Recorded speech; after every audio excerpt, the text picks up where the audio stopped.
Welcome sa Durs 2.0.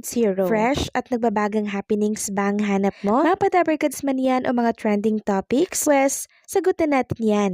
Kaya naman isubscribe nyo na ang ating channel para sa mga nagbabagang balita everyday. Welcome back again sa ating YouTube channel mga kadabarkads. And for today's video, ang pag-uusapan natin ay tungkol sa mga importanteng kaganapan sa loob at sa labas ng Itbulaga. Unahin nating pag-usapan ang kaganapan po kay Bossing Vic Soto kahapon, na kung saan nagkaroon nga po ng salo-salo sa isa sa mga special po sa buhay ni Pauline Luna Soto na kung saan inattendan po ni Bossing Vic Soto. At alam nyo ba mga kadabarkads, itong table setting na nasa mga screen po ninyo, gawa po yan ni Ma'am Pauline Luna Soto. At kung inyong mapapansin, sobrang detalyado po ng pagkaka-place ng mga utensils dito sa table. At pagkatapos nga po ng salo-salong yan, ay bonding naman si Bossing Vic Soto sa anak niyang si Tali habang siya po ay tinuturuan mag-swimming. Maganda nga naman habang bata pa ay sinasanay na sa pag-swimming para nang sa ganun ay madali siyang matuto.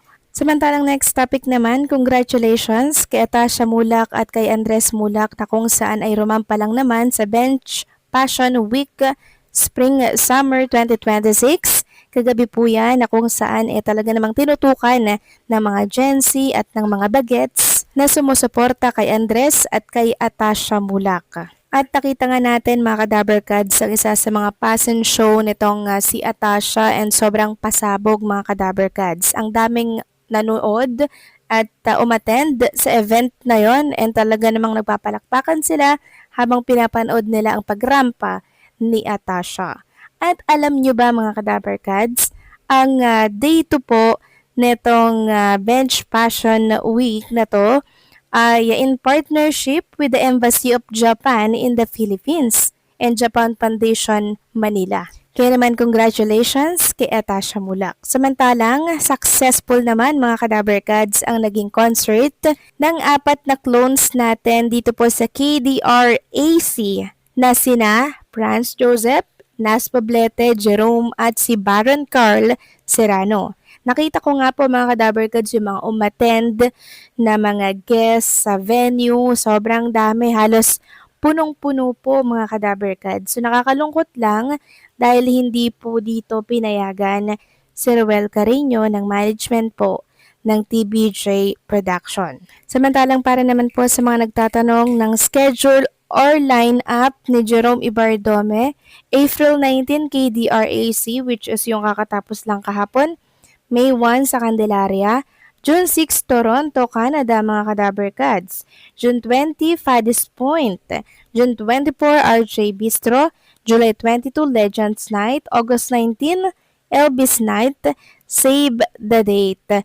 So grabe naman yung Toronto, Canada by June 6 mga kadabarkads, ibang level na talaga ang isang nag-iisang Elvis Presley na si Jerome Ibardome, kaya naman advance congratulations. Samantalang next topic, pag-usapan naman natin ang tungkol dito sa naging statement po ng ina po ng naging anak ni Maine at Alden Richards sa Kalye serye. Sabi niya, feels good to be back after a decade of magic. So incredibly grateful for the Kalye memories and the endless love of TBJ Dabarkads. Maraming salamat Aldab Nations since 2016. At makikita nga dyan mga kadabarkads sa mga picture ng kambal. Kasama po yung mommy at daddy niya. Kasama po si Maine Mendoza. Sayang nga lang mga kadabarkads, no? Wala po si Alden Richards. Pero alam naman natin na hindi po siya pwedeng tumapak sa Itbulaga TV5 dahil sa kanyang kontrata dito po sa GMA Network. Ito nga po yung ilan sa mga picture nila na kung saan buhat-buhat po ni Ruel Carreño ang kambal. Pero inyan mga kadabarkads, na kaya po ni Ruel Carreño ang kambal. And knowing Ruel, hindi naman po ganun kalaki yung katawan niya, pero makisig. Samantalang next topic naman, pag-usapan naman natin ang tungkol dito sa bagong noontime show na ilalabas po ng TV5 ngayong May. So anong noontime show ito? Walang iba kundi po ang Sunday Musical Variety Show sa TV5. Sabi nga dito magkakaroon ng mga pagbabago sa Sunday Musical Variety Show ng TV5 at heto na nga kasado na ngayong buwan ng Mayo. Tila may Pasurpresa ang hatid ng Kapatid Network dahil mapapanood na natin ang mga naglalakihang mga bituin sa telebisyon, pelikula, musika at iba pa. Kaya naman may isa ring Sunday musical variety show ang biglaang nag-reformat na parang Windows operating system na obsolete na. Sa direksyon ulit at konsepto ito ng star builder at producer at director na si Johnny Manahan o kilala bilang Mr. M. Jack magugulo ang universe dahil sa show na ito. Mauunang ilulunsad ang Starworks bago ang bagong Sunday musical variety show ng TV5 dahil ang karamihan ng mapapanood sa show na ito ay tatak Starworks na may mga talents and artists din na galing sa isang network at galing rin sa isang production outfit.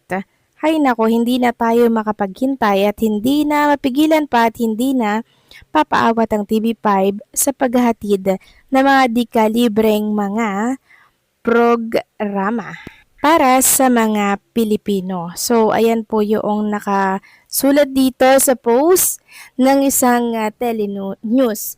So, kung totoo man nga po na magkakaroon ng Sunday musical variety show kung saan ay mapapanood every Sunday, syempre another programa na naman ito ng TV5 na magugustuhan po ng mga televiewers kasi syempre makikita natin dito yung mga naglalakihang artista po ng Kapatid Network, magkakaroon sila ng chance, 'di ba?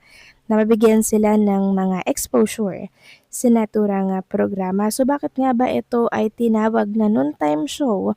Every 12 noon to 2:30 marahil ang schedule nito mga Kadaver Gods. Samantalang next topic naman, pag-usapan naman natin ang tungkol dito sa mapapanood natin mamaya na kung saan ay pre-recorded na to mga Kadaver Gods. Ibig sabihin, hindi po sila live na mapapanood dahil yung mapapanood natin ay Sugod Mall mga kapatid. Bali sa isang mall kasi ay dalawa po ang naganap na pagsugod.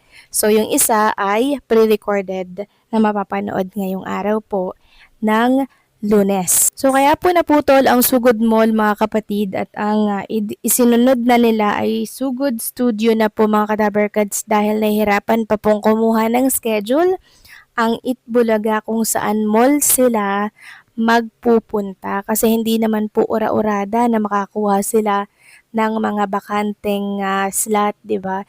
Sa mga mall kasi syempre may mga stall, yung iba wala pong space kaya hindi po makapag-decide agad ang TBJ Production kung saang mall sila susugod. Kaya sa studio na lang muna sila. Kaysa naman ipilit po nila ang Sugod Barangay or Sugod Bahay, mainit ang panahon ngayon mga Kadaberkad. Syempre, inaalala naman po ng TBJ Production yung kaligtasan ng mga Daberkads natin na sasali po sa naturang palaro. So paano mga Kadaberkads, hanggang dito na lamang pong update natin at maraming salamat po sa patuloy na pagsuporta.